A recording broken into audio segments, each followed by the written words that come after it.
Episode 9.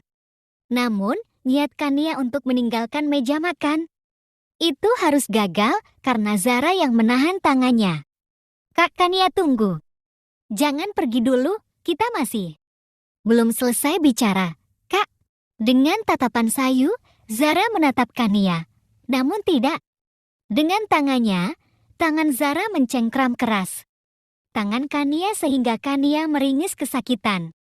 Karena cengkraman keras tersebut. Sakit. Lepaskan, ucap Kania sambil menarik tangannya dari genggaman Zara.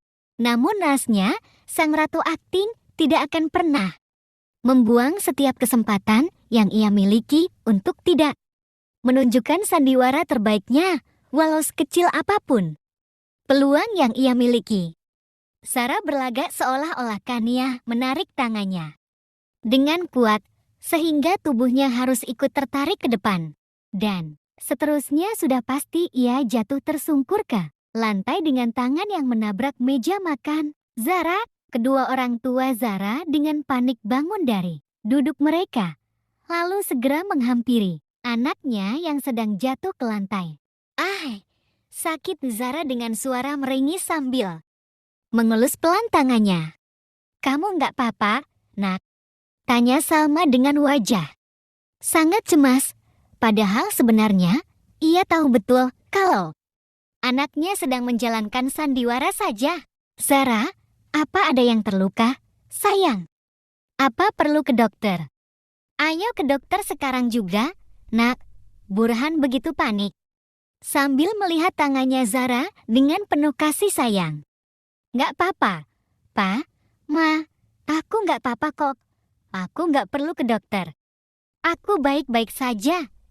"Iya, aku baik-baik saja," kata Zara seolah-olah ia sedang berpura-pura baik-baik saja. Padahal memang dia nggak apa-apa karena jatuh hanya akting belaka. Burhan bangun dari duduknya, lalu plak, sebuah tamparan menghantam pipi Kania dengan sangat keras. Saking kerasnya tamparan itu, Kania seakan hilang ingatan untuk beberapa detik. Dari sudut bibir Kania mengalir darah segar secara perlahan. "Anak tidak tahu diri. Tak tahu diuntung kamu, aku besarkan kamu bukan untuk menyakiti putriku. Selama ini aku diam dengan semua kelakuan kamu pada anak dan istriku. Tapi diamnya aku malah menambah semena-menanya kamu, benar-benar biadab kamu. Ternyata kamu dan mamamu itu tidak ada bedanya. Sama-sama perempuan yang tidak tahu diri dan tidak punya malu.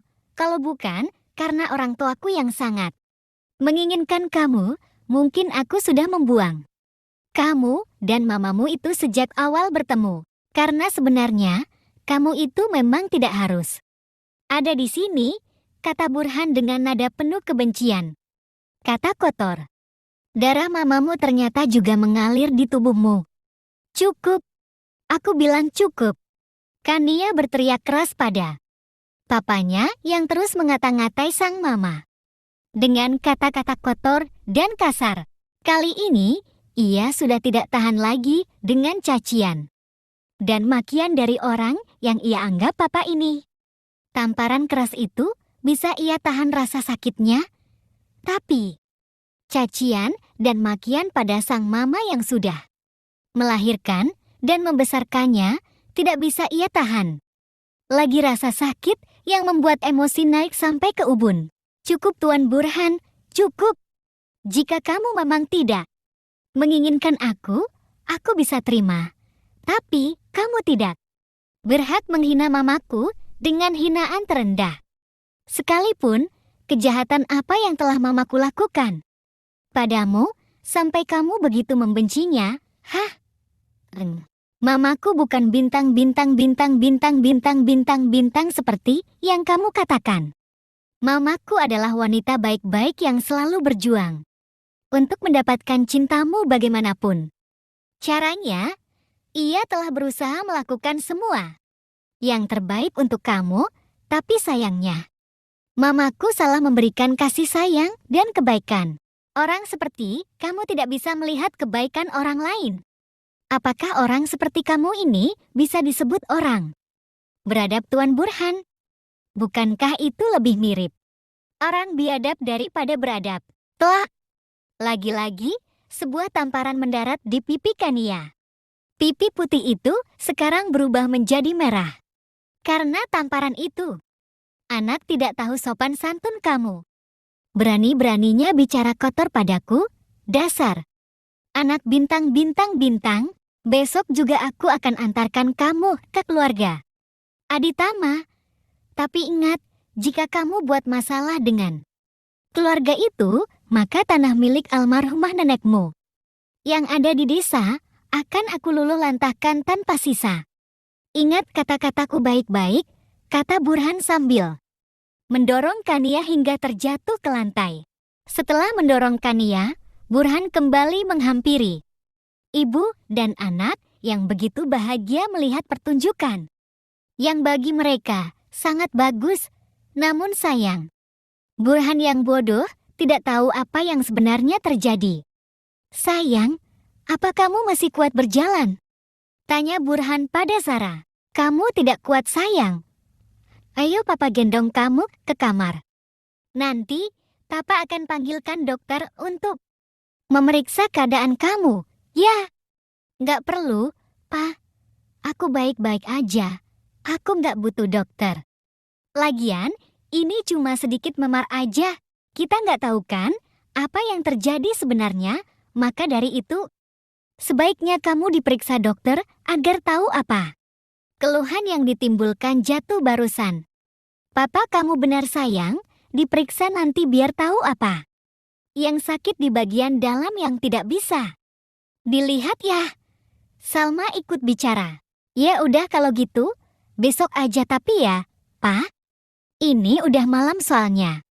Ya udah, besok pagi saja, ucap Burhan menuruti permintaan Zara dengan lembut. Pa, tolong jangan kasar pada Kak Kania. Dia tidak salah. Pa, Zara berucap lembut. Saat Burhan ingin menggendongnya. Zara, tolong jangan bela dia lagi. Tidak cukup apa yang ia lakukan selama ini padamu? Apa kamu masih tetap ingin membela dia setelah apa yang ia perbuat barusan? Pa, tadi itu tidak sengaja kok. Aku yang tidak hati-hati. Sampai menyebabkan tubuhku jatuh ke lantai. Sudah cukup, Papa tidak ingin mendengar alasan apapun lagi dari kamu. Papa bisa melihatnya dengan sangat jelas apa yang telah terjadi. Untuk itu, kamu tidak bisa menutupi apa yang ia lakukan pada kamu lagi. Sungguh miris nasib Kania. Dia yang anak kandung dilupakan begitu saja, dianggap tidak ada oleh papanya. Sandiwara ibu dan anak itu memang sangat amat bagus. Sampai-sampai Burhan tidak bisa melihat celah benar sedikit pun dari sandiwara itu, entah sandiwara mereka yang bagus, entah Burhan yang bodoh. Sebenarnya di sini, tapi yang jelas, Kania benar-benar bernasib malang. Kania tertawa terbahak-bahak setelah kepergian keluarga harmonis yang bahagia itu meninggalkan dirinya yang masih terduduk di lantai dengan bibir pecah akibat tamparan keras papanya barusan. Ia menertawakan nasib dirinya yang begitu buruk, sehingga tidak dianggap ada oleh orang tua yang ia sayangi. Ia tertawa miris, menertawakan nasib diri yang malang. Pernah berharap disayangi oleh papanya setelah mama dan omanya meninggal, tapi sayang, itu hanya sebuah harapan yang tidak akan pernah jadi kenyataan.